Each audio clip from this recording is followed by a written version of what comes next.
एक बार की बात है, ढोलकपुर गांव में गंगू नाम का किसान रहता था।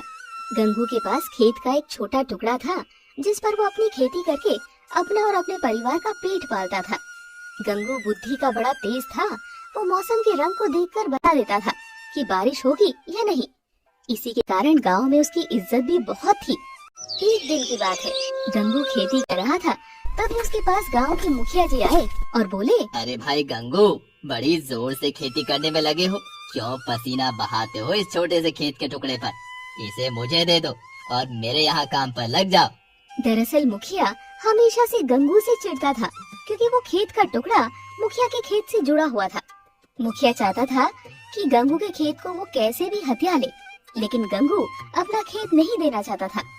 गंगू ने मुखिया से कहा, जी माई बाप, मैं इसी खेत के टुकड़े से तो पल रहा हूँ, इसे आपको दे दूंगा तो सड़क पर आ जाऊंगा। लेकिन अब मैंने दिमाग में सोच लिया है, इस बार ऐसी फसल करूंगा कि दोगुनी कमाई हो जाएगी मेरी, देखना आप भी। और एक दिन आपका वाला खेत भी मैं अपने खेत में मिला लूंगा। हाँ। मुखिया ने ये बात सुनी तो चौंक गया और मन में बोला, अरे बाप रे, ये अब कौन सी खेती करने जा रहा है? मुझे पता लगाना चाहिए, ये तो वैसे भी बड़ा चतुर है। अरे गंगू, लेकिन तुम खेती किसकी करने जा रहे हो, बताओ तो। ऐसे नहीं बताऊंगा मालिक, ये थोड़ा सीक्रेट है। वो जमीन कम है ना मेरे पास, तो उसका गणित नहीं बैठ रहा है सही से।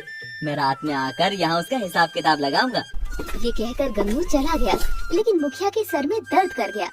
मुखिया सोचता रहा, आखिर ये करना क्या भला है। थोड़ी देर बाद रात हुई और गंगू अपना हल लेकर खेतों की तरफ निकला तो उसकी पत्नी मंजू ने टोका, अरे रात में हल लेकर कहाँ जा रहे हो? अरे भाग्यवान, शांत रहो। अपने पास कम खेत की वजह से फसल नहीं हो पाती है ना। अब मैंने एक तरकीब निकाली है, देखना इस बार कितना अनाज पैदा कर दूंगा कि साल भर भी खत्म नहीं होगा। गंगू की ये बातें मुखिया उसकी खिड़की से सुनता है। मुखिया के पसीने छूट रहे थे कि आखिर कौन सी खेती करने वाला है वो गंगू। वो गंगू के पीछे पीछे उसके खेत तक गया और एक पेड़ के पीछे जाकर छुपकर देखने लगा। कहाँ से शुरुआत करूँ, कैसे करूँ? ये मुखिया का खेत आड़े आ रहा है। अगर मेरे खेत की फसल ज्यादा हो गई और उसकी जड़ें मुखिया के खेत में पहुँच गई तो उसको तो बिना मेहनत के मेरी फसल मिल जाएगी। इसीलिए काम करता हूँ, कल मुखिया जी से कहूँगा कि अपने खेत में दीवार बना ले ताकि मैं फसल अच्छे से अपने ही खेत में कर सकूँ। मुखिया ने ये बात सुनी तो बोला, अच्छा बेटा, ये बात है। तभी बोल रहा था कि मेरा खेत भी ले लेगा। अब देखना, तू खेती तो अपने खेत में करेगा, लेकिन फसल को काटूंगा मैं। ये कहकर मुखिया बालों में हाथ फेरता हुआ चला गया। गंगू भी कुछ देर के बाद घर आ गया और अगली सुबह मुखिया से मिला तो उसने कहा, अरे मुखिया जी, आपसे एक बात करनी थी। हाँ, कोई भी बात करो, लेकिन मैं अपने खेत में दीवार नहीं खड़ी करूंगा, ठीक है? बात खत्म। लेकिन मालिक, मैंने कब आपसे ऐसा कहा? हाँ पता है, तुम यही कहते क्योंकि खेत जो कम है तुम्हारे पास। ये कहकर मुखिया हंसता हुआ चला गया और मुखिया रात में अपने खेत पर फावड़ा लेकर पहुंचा और बोला, अब देखना मेरा कमाल, मैं अपने खेत की मेड़ को काट के आगे बढ़ा देता हूँ ताकि इस गंगू को पता न लगे और वो मेरे खेत में खेती कर देगा और मुझे इसका लाभ मिल जाएगा। ये कहकर मुखिया ने अपनी खेत की मेड़ को रात भर लगकर आगे बढ़ा दिया। जब अगली सुबह गंगू और गंगू की घरवाली खेत पर आई तो उसने कहा, अरे सुनो जी, आज आपका खेत कुछ बड़ा नहीं लग रहा। हाँ मंजू, लग तो रहा है। लगता है भगवान ने मेरी सुन ली, जो मुझे और ज्यादा फसल के लिए खेत को बड़ा कर दिया। चलो, मैं अब इस खेत में बीज बो देता हूँ और फसल आने तक इंतजार करता हूँ। गंगू ने जी भरकर खेती की और फसल को बो दिया। महीने निकल गए और एक दिन फसल पककर तैयार हुई तो वो फसल धान की थी। पूरा खेत धान से भर गया। जब काटने की बारी आई तो मुखिया ने कहा, अरे रुको भाई गंगू, इतनी जल्दी क्या है? जिस खेत में तुमने फसल उगाई है उसकी बड़ी हुई जगह मेरे खेत की है। क्या बात कर रहे हो मालिक? मैंने तो आपसे जगह मांगी नहीं, तो आपने बढ़ा क्यों दी? वो मुझे नहीं पता, इसीलिए इस बड़ी हुई जगह का मालिक मैं हूँ। मैंने ही मेड़ को आगे बढ़ा लिया था ताकि तुम्हारी फसल की जड़ें मेरे खेत में आए और मुझे भी इसका लाभ मिल सके। अच्छा, तो ये बात है। लेकिन मालिक, मेरे पास खेत कम था, इसलिए मैंने मन में विचार लाया था कि काश ऐसा हो जाए, लेकिन आपने तो सच मान लिया। ना मैंने आपसे खेत को बढ़ाने को कहा था, ना ही आपके पास में आया था। इसीलिए आपका इस पर कोई हक नहीं है। आपके खेत की सीमा जहाँ तक है वहीं तक आपका खेत है। मुखिया ने अपना माथा पकड़ लिया और गंगू की होशियारी के आगे घुटने टेक दिए। लेकिन मुखिया हार मानने वाला नहीं था। वो इस बात का बदला लेने के लिए इंतजार करने लगा।